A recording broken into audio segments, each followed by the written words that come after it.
welcome back to another video on Gearsaw Studios, and today I'm going to show you how to build a semi-underground base.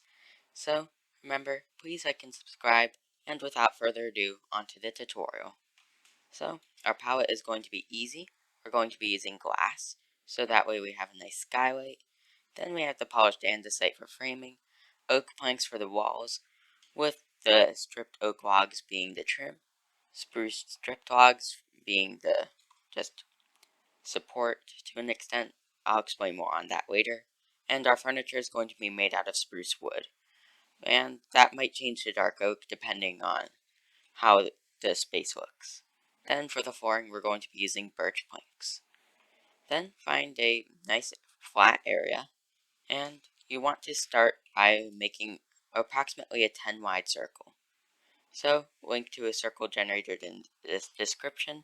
So, make one sunken one block into the ground like this. We now have a 15 by 15 circle on the ground. I decided 10 was too small.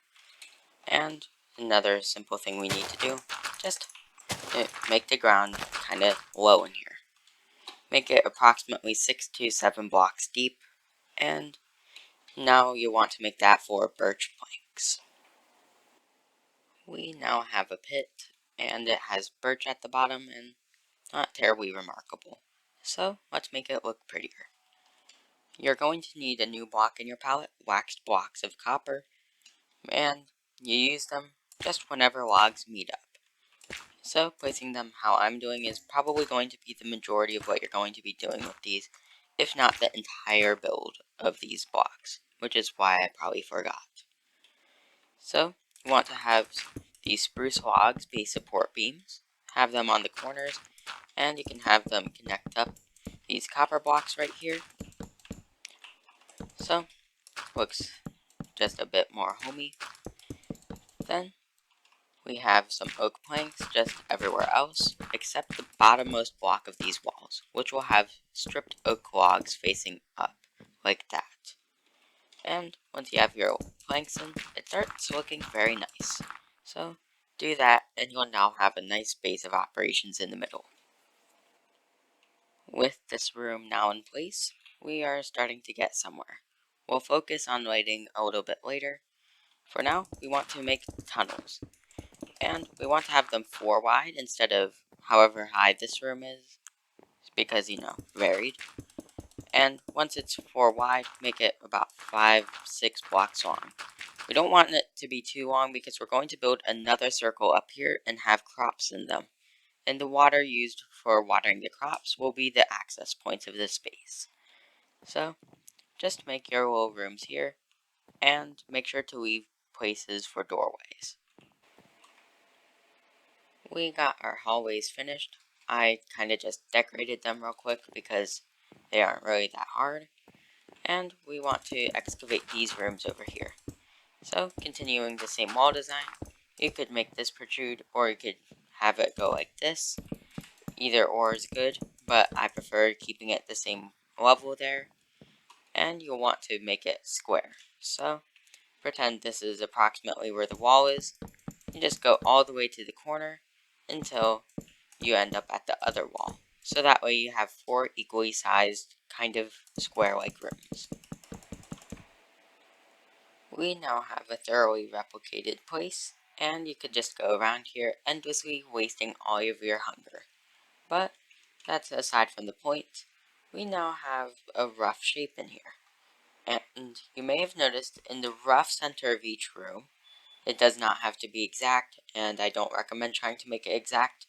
You need to make a little bit of a basin. And at the bottom, just a pit, and at the top, place 1 water bucket.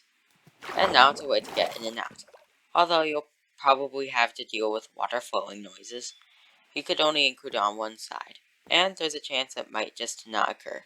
I'm not entirely knowledgeable on that subject, but still, it's a great way to get in and out while also having a crop farm up here.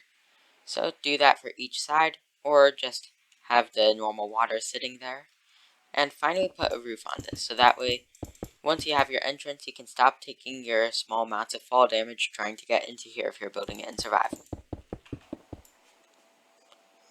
With the exterior, or what you could really call the exterior, getting close to completion, we now need to till everything within a 4-block radius of your water. And if you're wondering what that constitutes, just go 4 blocks in every direction, and then place a block on the 5th one, and you can make a box around it if you're really having trouble, and you can now make your thing. Then fill up each one with a different crop. Or you could all make it one crop. It's completely up to you depending on your needs. The wheat fields are now in, and what we need to do now is decorate each room. So we can use the water to get in and out. You could use barrels for flooring in this room to make it the storage room, a bedroom. Just come up with whatever you need. And the central part will be a meeting room, which I'll do on camera. We now have 4 really nice looking rooms, along with old tables right here.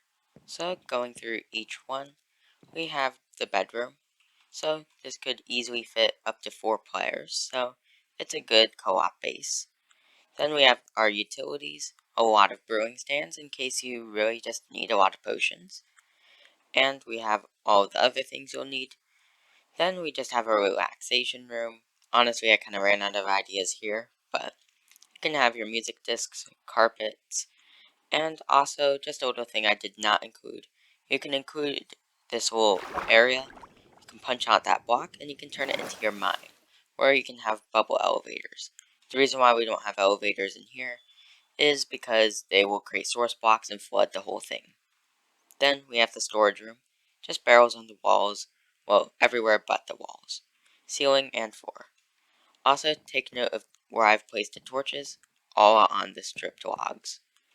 But most importantly, in the middle, we're not going to actually be doing a meeting room because I constantly include, well, I forget to include the enchanting table.